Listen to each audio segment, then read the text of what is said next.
Power star Pawan Kalyan క్రేజ్కు ఎవ్వరూ సాటిరారు అనేది ఖచ్చితంగా ఒప్పుకొని తీరాల్సిన విషయం. ఈ విషయాన్ని మరోసారి గ్రాండ్గా ప్రూవ్ చేసింది కాటమరాయుడు టీజర్. ఒక్క టీజర్తో పవన్ ఫాలోయింగ్ని, కాటమరాయుడుపై ఎక్స్పెక్టేషన్స్ని ప్రూవ్ చేసింది టీజర్. దాంతో కాటమరాయుడు షూటింగ్ని మరింత ఫాస్ట్గా పక్కాగా కంప్లీట్ చేస్తున్నారు. అయితే బ్యాలెన్స్ ఉన్న సీన్ ఆర్ఎఫ్సీలో రామానాయుడు స్టూడియోస్లో చేయాల్సి ఉందట.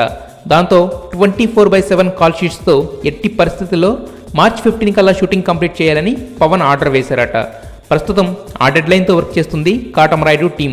పైగా ఇంకో 2 సాంగ్స్ని ఫారెన్లో షూట్ చేయాల్సి ఉంది.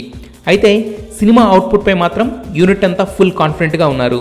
షూటింగ్ కాస్త లేట్ అయినా పక్కాగా ప్రిపేర్ అయిన బౌండరీ స్క్రిప్ట్తోనే లొకేషన్లో వర్క్ చేస్తున్నారు. చిన్న చిన్న కరెక్షన్స్ తప్పించి పెద్దగా మార్పులు చేర్పులు అంటూ ఏం జరగలేదు. పైగా శృతి హాసన్ రెండోసారి పవన్తో జతకట్టడంతో మరోసారి Gabbar Singh range magic repeat అవ్వడం ఖాయమంటూ ఫ్యాన్స్ పండగ చేసుకుంటున్నారు. మొత్తానికి ఈసారి పవన్ మ్యానియా వర్కౌట్ అవడం, బ్లాక్ బస్టర్తో సమ్మర్ సీజన్ స్టార్ట్ అవ్వడం ష్యూర్ అంటూ కామెంట్స్ వినిపిస్తున్నాయి.